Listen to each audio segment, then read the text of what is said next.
Desiree Ellis. Coach, your impressions of this game and perhaps the wrap of the two games against Algeria? Look, in the first game they gave us a couple of challenges, and we worked a bit on that in the one session that we had. But we also knew if we move the ball around quicker, we play quicker in the final third because our build-ups is good, but we played at the same pace in the first game. And the minute we played that in the final third, we got opportunities. That was our objective for this camp. Final third, increase in efficiency in the final third, and a couple of good crosses coming in, a couple of good penetrations as well. And maybe we could have scored more if we were a little bit more clinical in front of goal. We had the faith to make the 6 changes because they needed also to look at players. Otherwise, how are you going to look at players? We know the fans want the win. We also want to win, but the friendly is there to test players. And if we play the same players, we're not going to see others. People want to win. And sometimes you don't get to play the others because of that. But I thought the team that we put on the top was good enough. I thought they held their own. It looked as if they played together forever. Even though we made the 6 changes, I thought our diagonal ball was good as well. They put them out of it, playing the ball diagonally, playing the ball through. I thought we didn't give the ball away as much as we did in the first game. They allowed us to play, and I think with Linda getting on the ball a lot, we could dictate the tempo. Obviously, we then, made the changes because we said we wanted to manage the minutes as well. I mean, the experience comes on, it just lifted the game a bit more. I thought we could have scored more goals. There were opportunities where we were ahead and we tried to go back and flick the ball around and that. And the one time when Noxie had the ball, she flicked the ball back. I thought we were in a good position to get behind again. And our final third entries, we'll be happy with that, but there's a lot more work to be done because I think that's going to be key at WAFCON because we're going to create. We played all 3 goalkeepers, kept 2 clean sheets, which is a lot about the goalkeeping department. That was good. The defense was solid as well. We hardly gave them a sniff in this game, whereas we could get behind them on numerous occasions. We still have to be a little bit clinical in front of goal, and the final ball in the final third needs to be a bit better in terms of getting behind and getting on the front foot. But other than that, very happy.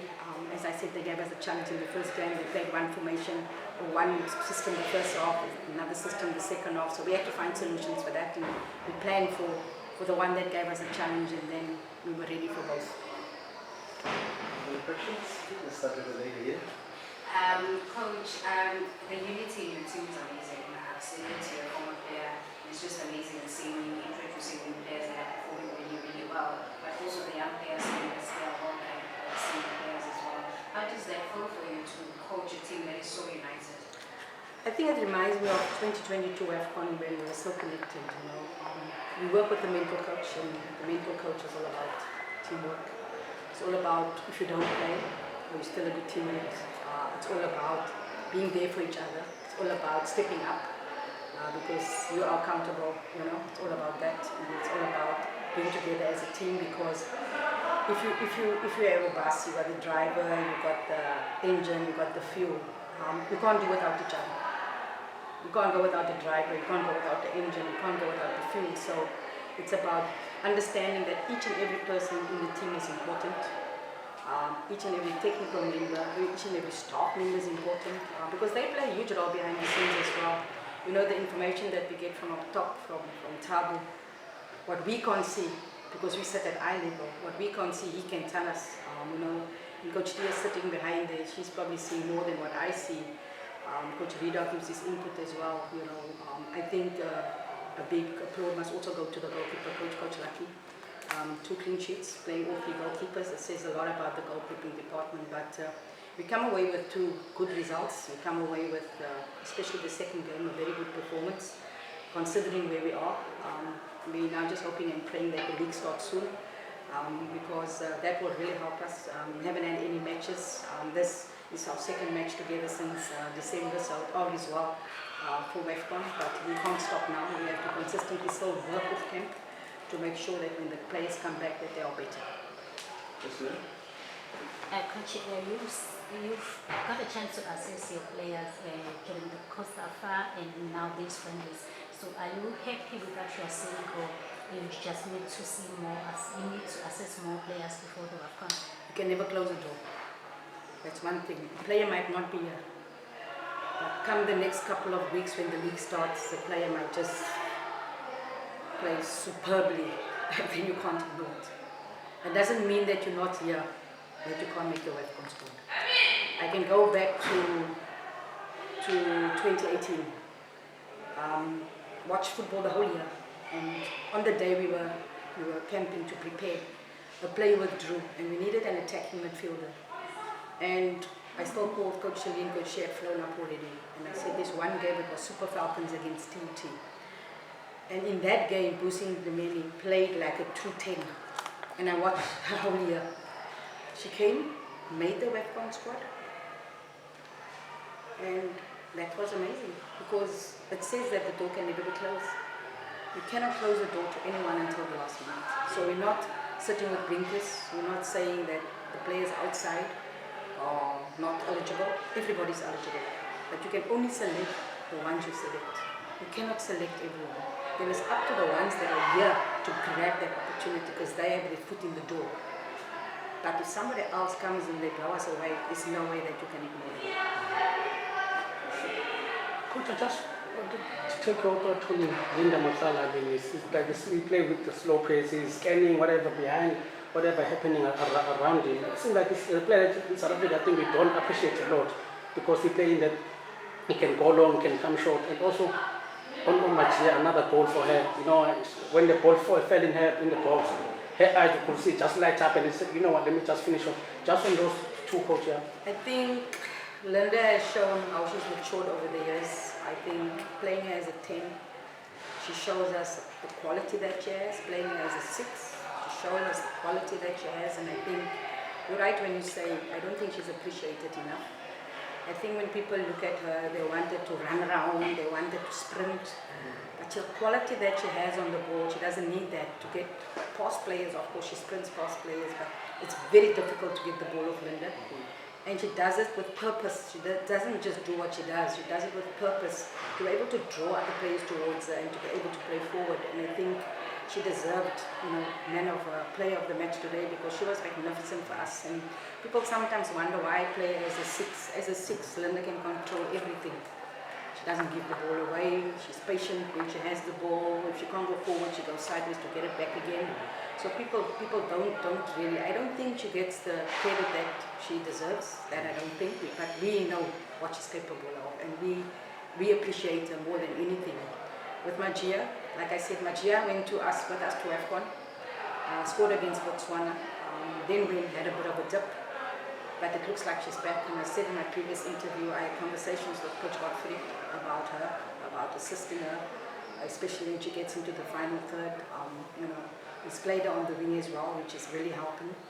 As you could see, she started on the wing today, which is really helping her to be a little bit more unpredictable. And we know Magia can score goals, we know that.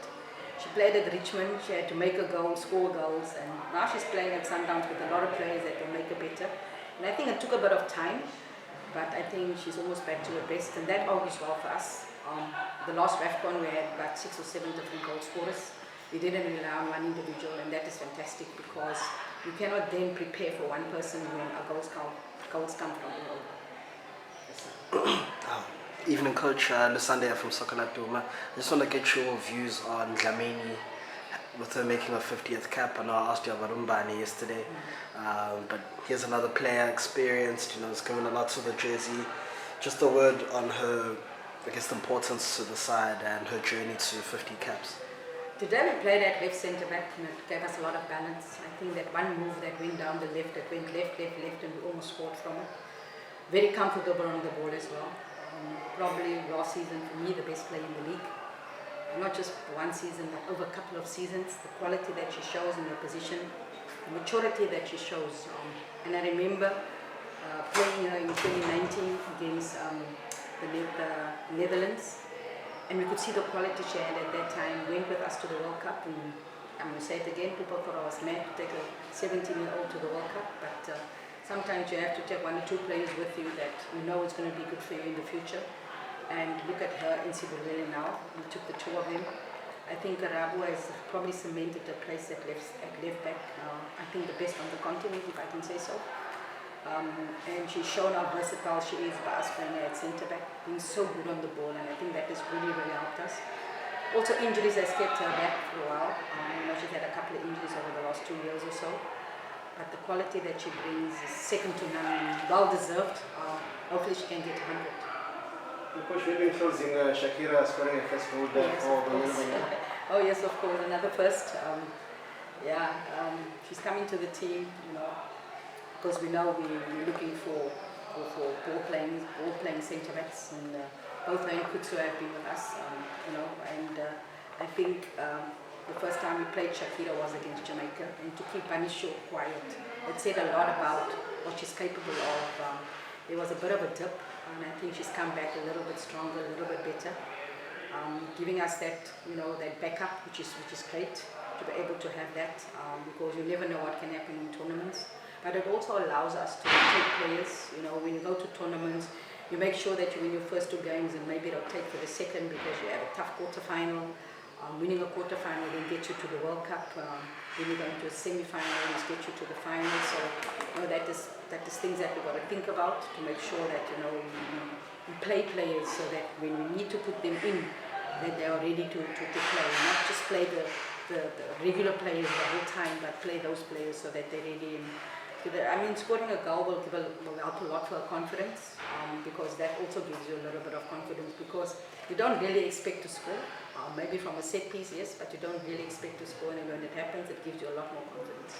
And last question, Coach, how key was the crowd for Banyana Banyana? And how can you say to the people? I almost wanted to start singing and dancing myself. I know they were amazing, really. We said the last 2 times when we went Durban, we had a good turnout.